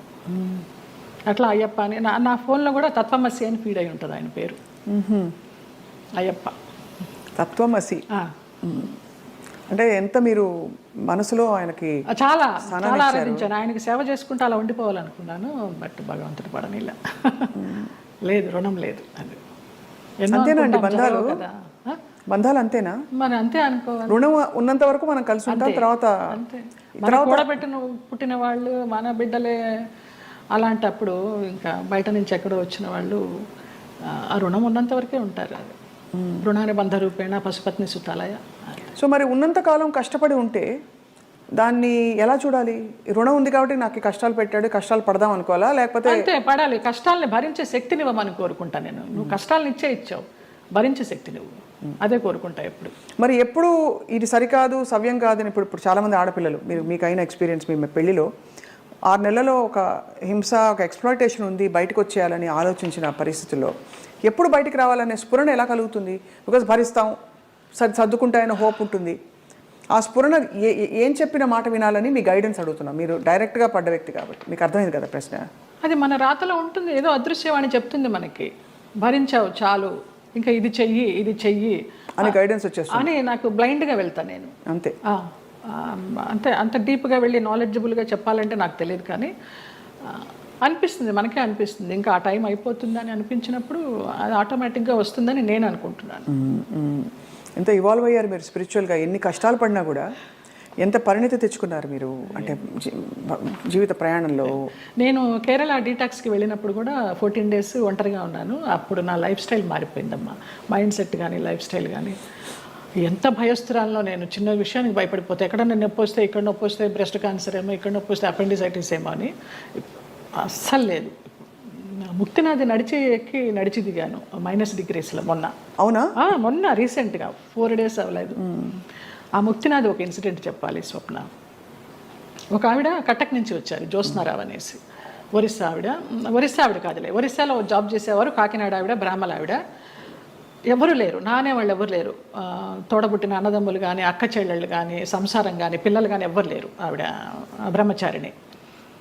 ఆవిడ వచ్చి నాకు ఎవరు లేరు 3 రోజులు ప్రయాణం చేశారు మాతోటి. 11th నాడు బయలుదేరాము ఇక్కడి నుంచి, 12th 13th నాడు ముక్తినాథ్ తీసుకెళ్లారు. అలాగే డోలీలో ఎక్కించి వెళ్ళారు. ఆవిడకి ఏదో హై బ్లడ్ బీపీనో షుగర్ ఏదో ఉంది.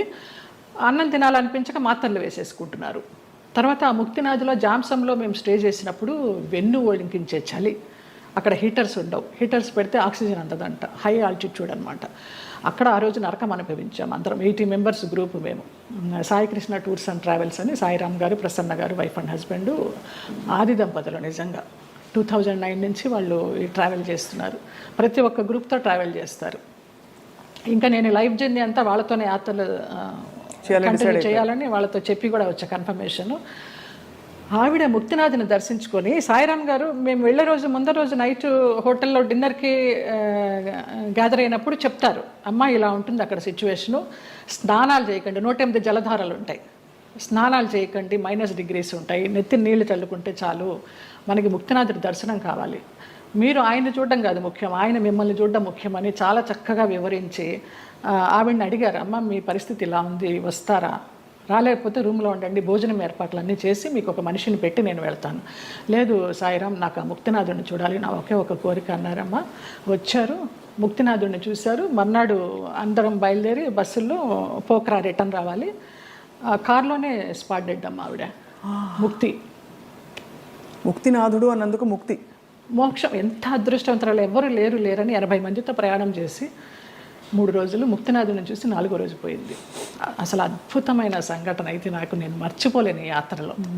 ఆవిడ చనిపోయినప్పుడు ఎంత ప్రేతకళగా ఉందో, చితి మీద పెడితే అక్కడే ఎవరో కజిన్ నెంబర్ దొరికింది, ఫోన్లో అడిగితే మేము రాలేమండి, అంత దూరం మీరు చేసేయండి అని ఈయనకు అథారిటీ ఇచ్చేశారు సాయిరామ్ గారికి. అక్కడ ఆర్మీ సహాయంతో ఆయన మన హిందూ సాంప్రదాయంలో ఆమెకి దహన సంస్కారాలు చేస్తే, చితి మీద పెట్టినప్పుడు ఆవిడకి ఫోటో తీస్తే ఎంత చిద్విలాసంగా ఉందో తెలుసా అమ్మ ఆవిడ ముఖం. చనిపోయినప్పుడు ఈ 4 బయటకు వచ్చేసి కళ్ళు తేలేసి ఉన్న మనిషి హాయిగా అలా ఉంది. అసలు అది జన్మలో మర్చిపోలేను. అంతకుముందు రోజు అడిగారు, ఎవరికి ముక్తి కావాలంటే 2 చేతులు ఎత్తా నేను, ఏం మీకు లగేజ్ లేదా అని అడిగారు. నాకు ఏ లగేజ్ లేదన్నాను. అంటే వెనకాల బంధాలు లేవా అనేసి. మీరు అనుకుంటే కాదు దేవుడు అనుకోవాలి, ఆయన ఎవరికి ఇవ్వాలో వాడికే ఇస్తారు అనేసి. అలాగా ఆవిడ అదొక అద్భుతమైన సంఘటన. ఆనందించాం, ఆవిడ పోయినందుకు బాధపడలేదు. ఎంత అదృష్టవంతరాలు, ఎంత చక్కని అనాయాసన మరణం అంటారు కదా, అలా. కార్లన్నీ ఆగినా ఏంటనంటే పోయారు. అంటే భగవద్ దర్శనం అయిందా అని చాలా మందిని అడుగుతాం. ఇంతకంటే నిదర్శనాలు ఏముంటాయి? మోక్షం, ముక్తినాథుడు. మా వాళ్ళందరూ, మా మామ కొడుకులందరూ ఆ -degreesలో 108 జలధారాల్లో స్నానం చేశారు. ఒక్కొక్క జలధార నుంచి ఇంకొక జలధార వెళ్తుంటే వాళ్ళకి బ్రెయిన్ పనిచేయడల్లా ఫ్రీజ్ అయిపోతుంది, అలా చేశారు. నేను ఆ 108లో చల్లుకోవడానికి అరగంట పట్టింది, ఈ చెయ్యి పనిచేయాల 1 గంట, బ్లడ్ క్లాట్ అయిపోయి. అంత చలి, -degrees. అది అంత కష్టతరమైన ప్రయాణం. ఎంత చక్కగా వెళ్ళొచ్చాము వారి ఆధ్వర్యంలో. ఈ సందర్భంగా ఆ దంపతులకు పాదాభివందనాలు. ఆ ప్లేసెస్లో నిజంగానే ఒక మహిమ ఉంటుంది కదా జయలలిత గారు. ఎందుకంటే మీరు ఇంత జీవితం చూసి భగవత్ స్పర్శ ఎక్కడ ఇందుగలడు అందులేడని సందేహం వలదు అని అంటారు కదా, అలాగా భగవంతుడు అన్ని చోట్ల ఉన్నాడు, సర్వాంతర్యామి అంటూ కూడా మనం కొన్ని ప్లేసెస్కి ప్రత్యేకంగా వెళ్ళడానికి కారణం ఏంటంటే వాళ్ళు నడయాడిన ప్లేసులు అవి అని చెప్తారు. ఇప్పుడు నైమిసారణ్యం ఎంతమంది మునులు మహానుభావులు తపస్సు చేశారు, అక్కడికి వెళ్ళంగానే మనకు ఆ వైబ్స్. కొన్ని గుళ్ళకి వెళ్తే మామూలుగా దండం పెట్టుకుని వచ్చేస్తాం, కానీ అదే మనం తిరుమల వెళ్ళినప్పుడు ఆ వెంకటేశ్వర స్వామి చూస్తుంటే మనకు తెలియకుండానే ఆనంద బాష్పాలు కారిపోతాయి. ముక్తినాథుడి దగ్గర కూడా అలాగే కారిపోయినాయి నాకు. మన దేవుళ్ళ రూపాలు ఉండవు, ఏముండవు, వాళ్ళు నేపాల్ పద్ధతిలో తయారు చేస్తారు, అలా ఉన్నా కూడా వైబ్స్ ఉన్నాయమ్మా. అంతే, వాళ్ళు నడయాడిన ప్రదేశం. జనక్పూర్ వెళ్ళాము, సీతారాములు నడయాడిన ప్లేసు, వాళ్ళ కళ్యాణమైన ప్లేసు. చాలామంది మా గ్రూప్లో అక్కడికి వెళ్ళి దండలు మార్చుకున్నారు, మళ్ళీ సీతారాముల కళ్యాణం లాగా. అలాంటి వైబ్స్ ఉన్నాయి, అందుకే వెళ్ళాలి. ఇంట్లో కూర్చున్న భగవంతుడు దర్శనం ఇస్తాడు, అది వేరే విషయం. వాళ్ళు నడయాడిన ఆ పుణ్యభూమిలో నడిస్తే ఆ పాదధూళి మనకి కొంచెం పుణ్యం ఇస్తుందని. రెండోది మీరు అన్నట్టు ఆ ప్లేస్కి వెళ్ళిపోయాక మనం నేను ఫలానా, నేను స్వప్న, నేను జయలలిత, నేను సో అండ్ సో అన్నీ మర్చిపోయి, నేను జ్యోత్స్న మర్చిపోయి కేవలం ఒక అంకిత భావంతో ఒక డిజాల్వ్డ్ స్టేట్లో వెళ్తాం. అంతే, అది కూడా ఒక సర్వస్వ శరణాగతి అయిపోయి నువ్వు తీసుకొచ్చావు, నువ్వే చూసుకో శరణాగతి, అంతే. అందులో కూడా చాలా అద్భుతాలు మన లోపల జరుగుతాయి. అద్భుతాలు అంటే మన అహంకారం కరగడం అన్నీ కదా, మనకి తెలియకుండానే అది ఆ ఉద్వేగం అది అంతా వచ్చేస్తుందమ్మా. నేను సంజయ్తో అదే అన్నాను. సంజయ్ కదా ఇంటర్వ్యూ ఏర్పాటు చేసింది, సంజయ్ కిషోర్. నాకు గుంటూరులో చిన్నప్పటి నుంచి వాడు నన్ను కొట్టేవాడు. వాడు కొడుతుంటే నేను పరిగెత్తేదాన్ని. వాళ్ళ ఇల్లు పెద్ద ఇల్లు గుంటూరులో, ఎంత పెద్ద ఇల్లు. కొడుతుంటే పరిగెత్తేవాడిని, తర్వాత వాడిని ఎత్తుకునేదాన్ని. వాడు ఈ రోజున ఇంత గొప్పవాడైనాడంటే చాలా సంతోషము. చాలా పద్ధతైన మనిషి. ఎంత పద్ధతైన మనిషి. వాళ్ళ ఇంట్లో వాళ్ళ అమ్మగారు నాకు పెద్దక్కలాగా, పాపాయి పాపాయి అంటే ఆవిడ. నా అభివృద్ధికి ఆవిడ సంతోషిస్తుంది. నా సొంత వాళ్ళు కూడా సంతోషిస్తారో సంతోషించరు, కానీ ఆవిడ అంత సంతోషిస్తుంది, అంత బ్లెస్ చేస్తుంది ఆవిడ. నువ్వు బాగుండాలి, నువ్వు బాగుంటే మేము బాగుంటాం అనేసి. లేదు, మీరు ఎప్పుడు మీరు బాగుంటారు, మీ చుట్టూ ఉండేవాళ్ళు అంటే మీకు భగవద్ రక్షణ ఉందని క్లియర్గా ప్రూవ్ అయిందమ్మా. నాకు చాలా ఈ యాత్ర తర్వాత నాకు భగవదానుగ్రహం మెండుగా ఉందని చాలా నమ్మకం వచ్చింది నిజంగా. ఇంకా అసలు ఏమూలో ఉన్న భయం కాస్త పటాపంచలైపోయింది, ఏం లేదు. మీ జీవితంలో కీలక పాత్ర పోషించిన వ్యక్తులు గుమ్మడి గారు ఒకరు. ఇది గతంలో లోగడ మీడియా వాళ్ళు చాలా సందర్భాల్లో అడిగారు, రకరకాలుగా లింకప్లు రాశారు మీకు వారికి. అసలు అంత లింకప్ చేయాల్సిన అవసరం ఎందుకు వచ్చింది? అంటే మీరు కేవలం వెళ్ళి ఇప్పుడు ఒక మనిషి ఇంకో మనిషి సేవ చేయొచ్చు, చూసుకోవచ్చు, స్త్రీ పురుషులు కావడంతో అలా రాశారు. ఏ స్త్రీ పురుషులు అయినా వయసు భేదం లేదమ్మా. నా తండ్రి వయసు ఆయనకి. మేము సినిమాలన్నీ మానేసుకొని పొద్దునైతే ఆయన ఫోన్ చేసి, నా గొంతు పొద్దున్నే కొంచెం మగవాడి వాయిస్ లాగా ఉంటుంది. పొద్దున్న లేవగానే ఫోన్ చేస్తే బాచి అనేవారు. బాచి అనుకుని బాచి లిఫ్ట్ చేశాడు. బాచి కాదండి నేనే జయమ్మని అంటే, జయమ్మ నీ గొంతు ఏంటి అలా ఉంది, మంచు మార్గ గొంతులాగా ఉంది. ఇంకొక ఎవరినో పోల్చేవారు అనమాట. ఏం చేస్తున్నావు ఇవాళ, ఏం తీసుకొస్తున్నావు వంట. అలాగా ఆయన్ని మేము అభిమానించి మహామహులు. వాళ్ళ సేవ చేసుకోవడానికి పూర్వజన్మ సుకృతం ఉండాలి నిజంగా. తల్లిదండ్రి లేరు, వాళ్ళ ప్లేసుల్లో వాళ్ళని ఊహించుకొని, ఆ లెజెండ్స్ వాళ్ళు చేసిన క్యారెక్టర్స్ ఊహించుకొని మనకి ఇంత గొప్ప అవకాశం వచ్చింది. వారితో కూర్చుని భోంచేసేయడం కానీ, వారితో కూర్చుని పేకాడడం కానీ, వారితో కూర్చుని వైన్ తీసుకోవడం కానీ. నా కోసం సులా అని ఒక వైన్ బాటిల్ తెప్పించేవారు రోజు 800 పెట్టి, ఇది నీకే, ఇది జయమ్మకే, వేరే ఎవరు ముట్టుకోవద్దనేసి. అంత అభిమానంగా కొన్ని సంవత్సరాలు, ఒక 4-5 సంవత్సరాలు జర్నీ చేశాము. ఇప్పుడు అటు నుంచి వెళితే నాకు ఆ ఇల్లు చూస్తే మాత్రం ఏడుపు వస్తుంది. అవును, మీరు చెప్పారు. అంత మంచి. ఆయన కుటుంబ సభ్యులు ఎవరు లేరా ఆ టైం? ఉన్నారు, ఎందుకు లేరు. ఆయన కూతుళ్ళు, బిడ్డలు, కొడుకులు. ఒక కొడుకు US లో ఉండేవాడు, ఒక కొడుకు చెన్నైలో. వాళ్ళు ఎవరు సరిగ్గా చూసేవారు కదా? నా ఫోన్ నుంచి నేను ISD చేసి ఇచ్చేదాన్నమ్మా ఆయనకి మాట్లాడడానికి. కొడుకు పుట్టినరోజు అంటే విష్ చేయడానికి కానీ, లేకపోతే ఆయనకి ఏదైనా బాగాలేకపోతే చెప్పడానికి కానీ. ఎప్పుడైనా వాళ్ళందరూ మిమ్మల్ని, ఆడపిల్లలు వచ్చేవారు. ఇక్కడ సాంబమ్మ అని ఒక ఆవిడ ఉండేది, ఆవిడ వచ్చి చూసిపోతూ ఉండేది. శారద బెంగళూరులో ఉండేది, ఇప్పుడు ఇక్కడే షిఫ్ట్ అయిపోయింది. విజయమ్మ చెన్నైలో ఉంటుంది, ఇంకొక చిన్నమ్మ అమెరికాలో ఉంటుంది, ఒక ఆవిడ క్యాన్సర్తో పోయింది. ఫోన్లు చేస్తూ ఉంటారు. కానీ లాస్ట్లో ఆయనకి ఒంట్లో బాగాలేనప్పుడు ఆయన పక్కన అంబులెన్స్లో కూర్చుని హాస్పిటల్లో జాయిన్ చేసింది నేనే. ఇంకా ఆయనకి వెంటిలేషన్ తీస్తారనగా జయ ఇట్రా అనేసి నన్ను ఇట్లా గుండెల మీద పడుకోబెట్టుకున్నారు, పోయినారు. ఫస్ట్ పోయిందని తెలిసింది కూడా నాకే. పోయినప్పుడు ఇంకా నేను బయటకు వచ్చేసాను. ఇంకా ఆ తెల్లవారుజాము నుంచి వాళ్ళ పిల్లలు రావడం, అది అక్కినేని నాగేశ్వరరావు గారు అన్నారు, ఆయన పోయిన తర్వాత అక్కడ నుంచుని ఉంటే పిల్లలందరినీ పలకరిస్తూ నా భుజం తట్టి నీకు చాలా లోటు గుమ్మడి గారు పోవడం అన్నారు. నమస్కారం. మహానుభావుల వాళ్ళంతా నో కమెంట్స్. అంతకంటే అంటే ప్రపంచం అలా ఉందండి ఇప్పుడు. ఒక మనిషికి మధ్య ఏదో ఒక ఎంత విచిత్రమైన అనుబంధం అండి. మీరు నిజంగా ఎవరికైనా వండి పెట్టాలంటే ఇంకో కొంచెం తక్కువ వయసు వాళ్ళు దొరకరా చెప్పండి. అది ఏదో ఒక ఆత్మీయత కలిగి కదా మీరు. అంతే ఆ టైం ఆ పీరియడ్ ఆయనతో మేము గడపాలి అంతే. ఆయన క్లబ్కి వెళ్ళడం కూడా మానేశారు మేము పరిచయం అయిన తర్వాత. ఇంకెందుకు నా క్లబ్ హాయిగా ఇక్కడే కూర్చుందామనేవారు. దగ్గర బాగా ఆయనతోటి చాలా ఆ టైము మళ్ళీ తిరిగి రాదు. కానీ అందరినీ పోగొట్టుకున్నారనే బాధ అండి. నేను అందరూ వెళ్ళిపోయారు కదా. శరత్ బాబు గారు వెళ్ళిపోయారు, గుమ్మడి గారు. ఆ బంధం ఎలాంటి బంధం అని అడిగి కదా, తండ్రి కూతుర్ల బంధం అవ్వచ్చు, గురు శిష్యుల బంధం అవ్వచ్చు. మీ ఆత్మకి బాగా అంటే ఒక విధమైన సొలియస్ ఇచ్చే వ్యక్తులందరూ దూరం అయ్యారు కదండి. వాళ్ళు దూరం అవుతుంటే భగవంతుడి దగ్గర అవుతున్నాడు. వాళ్ళు దూరం కాకుండా ఉంటే భగవంతుని పెద్ద పట్టించుకునేదాన్ని కాదేమో. వీళ్ళందరూ ఉన్నారు కదా నాకు అనేసి. అంతే, ఏం జరిగినా మన మంచికి. ఇప్పుడు ఎలా మీ దైనందిన జీవితం ఎలా ఉంటుంది? సీరియల్స్ మానేశాను. సినిమాలా రావు పెద్దగా నాకు తెలిసి. ఎందుకు మానేశారు సీరియల్స్? వద్దనుకున్నాను. ప్రేమెంత మధురంలో ఒక బ్యాడ్ ఇన్సిడెంట్, గాయమైంది హృదయానికి. ఏమైంది? ఎవరో పేరు ఊరు లేని ఆర్టిస్టు ఒక అమ్మాయి ఎంటర్ అయింది ఒక 6 months బ్యాక్.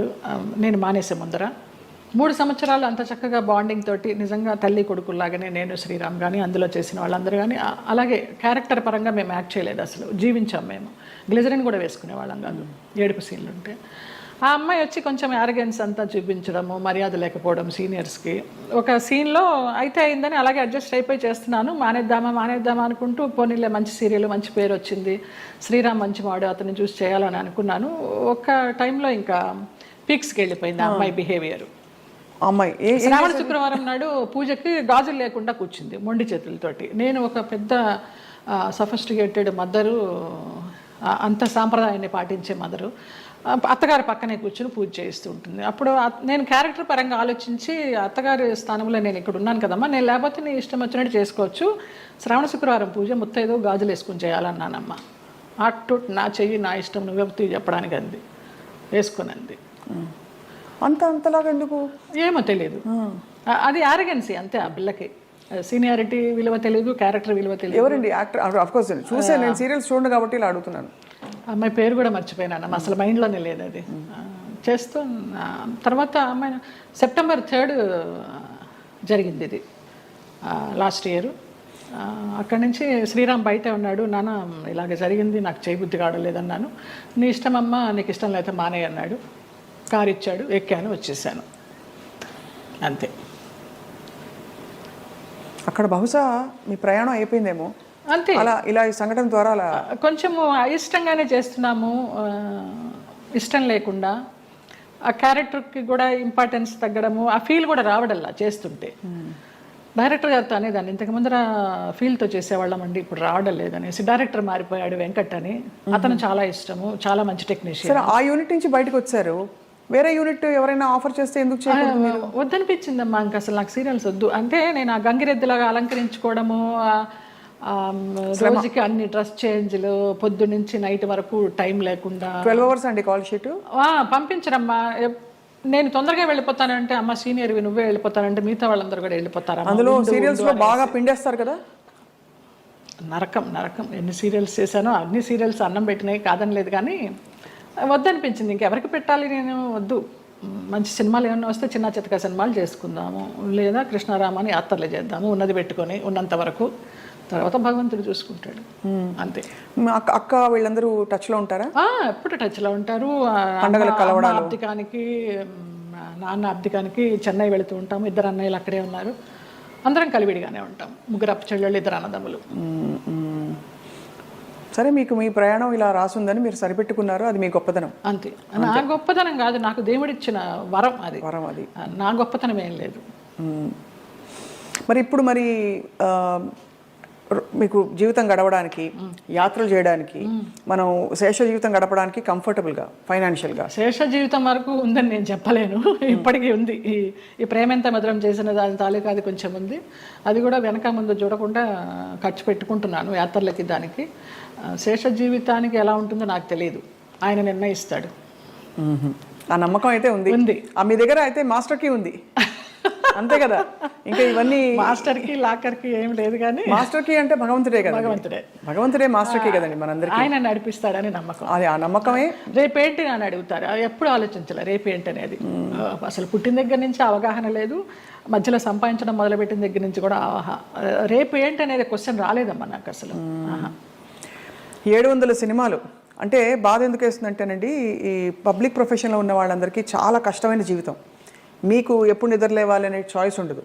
వాళ్ళు చెప్పిన టైంకి మీరు హాజరవ్వాలి, వాళ్ళు మీకు నచ్చినా నచ్చకపోయినా, చలున్నా ఎండున్నా వాళ్ళు వేసుకోమన్న బట్టలు వేసుకోవాలి. అలా 700 జీవితాలు మీ మొత్తం ధారపోసి వెచ్చించి మహా నటులే చరిత్రలో అలా ఉండిపోయి మెల్లిగా ఫేడ్ అవుట్ అయిపోతారు విత్ టైం. ఈ నట జీవితం మీకు నేర్పిన విషయం ఏంటండి? ఫేమ్ ఉంటేనే ఏదైనా జనాల్లో ఏదైనా, లేకపోతే ఉందా లేదా అనేది కూడా వాళ్ళకి తెలియదు. ఎందుకంటే పెద్ద పెద్ద నటులు కూడా చాలా కష్టాలు పడ్డారు. మీకు ఉన్న సంపద మీరు అన్నట్టుగా ఆధ్యాత్మికంగా మీరు మలుచుకొని ఒక గౌరవంతో ఆత్మాభిమానంతో కొనసాగిస్తున్నారు జయలలిత గారు. చాలా మనసుకి ముచ్చటగా, ఎంత ఇన్స్పైరింగ్గా ఉందో చెప్పలేని మాటలు. మీకు చిన్న కోరిక ఉంది మాకు. చెప్పండి. మీరు ఒక చిన్న డాన్స్ చేస్తా.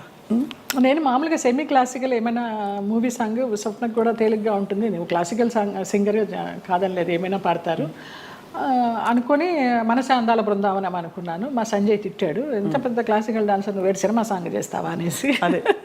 అందుకని ఏ సాంగ్ చేయాలి? భామనే సత్యభామనే ఏమైనా ఒక 4-5 లైన్లు అనగలరా? ఆ 2 లైన్లే మళ్ళీ మళ్ళీ తిప్పి అనమంటే అంట. కొంచెం నేను కూడా కలుపుతాలే. మీరు కలపండి. నిలబడే మీరు కూచిపూడి భరతనాట్యమా? 2 అమ్మ. కూచిపూడి చింత రాధాకృష్ణమూర్తి గారు, భరతనాట్యం జోసులు సీతారామ శాస్త్రి గారు విజయవాడ నుంచి వచ్చేవారు. కాకుండా తంజావూరు నుంచి గిరిజా నటరాజ్ అని ఒక వైఫ్ అండ్ హస్బెండ్ వచ్చి చెప్పేవారు భరతనాట్యం. ఆంధ్రనాట్యం నటరాజ్ రామకృష్ణ గారు. మళ్ళీ మధ్యలో వెకేషన్స్కి చెన్నై వెళ్ళి చినసత్యం గారి దగ్గర. ఎప్పుడు అనిపించలేదు ఒక డాన్స్ స్కూల్ స్టార్ట్ చేద్దామని? లేదు, వేంప వేషాలు వేసేసరికి, అంటే డిగ్రీ అవుతూ ఇంకా డాన్స్ కంటిన్యూ చేద్దాం అనుకునే టైంలో నాన్న ఫీల్డ్కి తీసుకొచ్చేసారు. ఇంకా ఈ వేంప వేషాలు వేసినప్పుడు నన్ను అలాగే చూస్తారేమో, పేరెంట్స్ పిల్లల్ని పంపించడానికి భయపడతారేమో, ఇవి సినిమా సాంగ్స్ నేర్పుతుందా లేకపోతే క్లాసికల్ సాంగ్స్ నేర్పుతుందా అని ఏదన్నా అని నాకు నేనే డౌట్ పెట్టుకొని దాన్ని సమర్పించేసాను. దిత్త కిడగ తిరుగుతాం, దిత్త కిడగ తిరుగుతాం, తా కిడగ తిరుగుతాం, కిడగ తిరుగుతాం, దిత్త కిడగ తిరుగుతాం, దిత్త కిడగ తిరుగుతాం, తా కిడగ తిరుగుతాం, కిడగ తిరుగుతాం, దిత్త కిడగ తిరుగుతాం, దిత్త కిడగ తిరుగుతాం, తా కిడగ తిరుగుతాం, కిడగ తిరుగుతాం, కిడగ తిరుగుతాం. భామనే సత్యభామనే, సత్యభామనే, సత్యభామనే, సత్యారి ముద్దుల వయ్యారి ముద్దుల సత్యభామనే, సత్యభామనే, వయ్యారి ముద్దుల వయ్యారి ముద్దుల సత్యభామనే, సత్యభామనే. అద్భుతం. ఎక్కడ ఎంత ఎంత గ్రేస్ఫుల్గా ఉంది అసలు. సంజయ్ గారు, ఇప్పుడు శోభన్ గారు అందరూ చేస్తున్నారు కదండి డాన్స్ పర్ఫార్మెన్సెస్, బ్యాలేస్. అంటే మీకు అఫ్కోర్స్ మీరు ఒక ఆధ్యాత్మిక లోకంలోకి వెళ్ళిపోయారు. ప్రాపంచికంగా లౌకికంగా మీకు కోరికలు లేవు, కానీ అలా చేస్తే ఎంత బాగుండు అని అనిపించే అంత అందంగా ఉంది మీ డాన్స్. శోభనాయుడు గారితో బ్యాలెన్స్ చేశానమ్మా. వెంకటేశ్వర కళ్యాణం, కృష్ణ పారిజాతం, ఆవిడన్నీ మేల్ క్యారెక్టర్స్ ఇచ్చేవారు. నేను అదంతా తీసేసిన తర్వాత జయలలిత నువ్వా వెంకటేశ్వర స్వామి వేసింది, కృష్ణుడికి వేసింది అనేసరికి నిరాశ వచ్చేసింది. అది అర్థమైంది. కానీ అన్ని అన్ని ఆ పార్శ్వాలని మీరు చూశారు జీవితంలో. కంప్లీట్ లైఫ్ కష్టం చూసి ఉగాది పచ్చడిలాగా అన్నీ చూడకపోతే మనకి ఏం చూసాను జీవితం అని అనిపిస్తుంది కదా. అలా మీరు కష్టాలు చూశారు, అన్నీ చూసేసాం. సంతోషం చూసారా ఏదైనా టైంలో? సంతోషం అంటే ఈ యాత్రేనమ్మా. ఈ యాత్రలే. అతి దుఃఖకరమైన సంఘటన, బాధాకరమైన సంఘటన, అతి సంతోషకరమైన సంఘటన అంటారు, కానీ అవి 2 లేవు నాకు. వయా మీడియాగానే వెళ్తూ వచ్చింది. ఈ ముక్తినాథ యాత్ర మాత్రం నాకు చాలా పీక్స్ అనమాట ఇంకా. సో ఫైనలీ మీకు మిగిలిన కోరిక అంటే మిగిలిన కోరికను ఎందుకంటున్నారంటే మన జీవితానికి ఒక సంపూర్ణత్వం రావాలంటే ఏం కోరుకుంటున్నారు? ఇంకా మానస్ సరోవర్ వెళ్ళాలమ్మా. మానస్ సరోవర్ కానీ మా సాయిరామ్ గారు అది వేయనమ్మా చాలా కష్టం అంటున్నారు. ఎవరు తీసుకెళ్తారో తెలీదు. వెళ్ళాల్సి ఉంటే డెఫినెట్గా ఖచ్చితంగా అదే జరిగిపోతుంది. చాలా కోరిక. వెళ్తే తిరిగి వస్తామా లేదా అనేది తర్వాత విషయం. అక్కడ దాకా వెళ్ళాలి, ఆ భూమి మీద అడుగు పెట్టాలని మాత్రం కోరిక. అదొకటే తీరని కోరిక. చాలా అద్భుతంగా ఉంది మీతో మాట్లాడడం. చాలా విషయాలు నేర్చుకున్నది ఏంటి అంటే సెల్ఫ్ యాక్సెప్టెన్స్ కంటే గొప్ప వరం లేదండి. ఓకే, అది మీకు వచ్చేసింది కాబట్టి మీరు ధన్యులు. ఒకలాగా ఈ కృష్ణుడి విగ్రహం నాకు నా ఫ్రెండ్ శ్రీనివాస్ అని ఆయన మ్యాంగ్లూర్ నుంచి తీసుకొచ్చి ఇప్పించారు. చాలా చాలా కళకళలాడుతుంది ఇలాగా. చాలా బరువు కూడా అది. అవునా? అక్కడ రమణాశ్రమంతో మీ అనుబంధం? అరుణాచలం వెళ్తూ ఉంటాము. ఒక శివరాత్రికి గిరి ప్రదక్షిణ చేశాను. ఆయన బుక్స్ చదువుతూ ఉంటాను. అట్లా కూర్చుని ఆయనతో మాట్లాడుకుంటూ ఉంటాను. ఆ ఫోటోగ్రాఫ్ వెనకాల ఇది నా పుట్టినరోజుకి మా డైరెక్టర్స్ అనిల్, రాము అని ఉన్నారు. రాము ఏమో అది ఇచ్చాడు లాస్ట్ ఇయర్ పుట్టినరోజుకి. అనిల్ ఇది ఇచ్చాడు. రుద్రంకోట అని ఒక మూవీ చేశాం కదా, ఆ పిల్లలు. రుద్రమకోట మొన్న లేటెస్ట్ మీది. అవును, అవును. చాలా పెద్ద ఒక పవర్ఫుల్ క్యారెక్టర్ కానీ సినిమా పవర్ఫుల్గా వెళ్ళలేదు, ఆడలేదు. ఓటీటీకి కూడా ఇంకా లేట్ అవుతూ ఉంది. మీరు చాలా చాలా వ్యక్తిగత విషయాలు కూడా ఇవాళ మాతో పంచుకుని చాలామందిని ఇన్స్పైర్ చేశారు జయలలిత గారు. థ్యాంక్స్ అమ్మా. మీకు ధన్యవాదాలు. అయ్యో, మీకు కూడా. Always you will be in our hearts. God bless you. Thank you అండి. నమస్కారం. రైట్.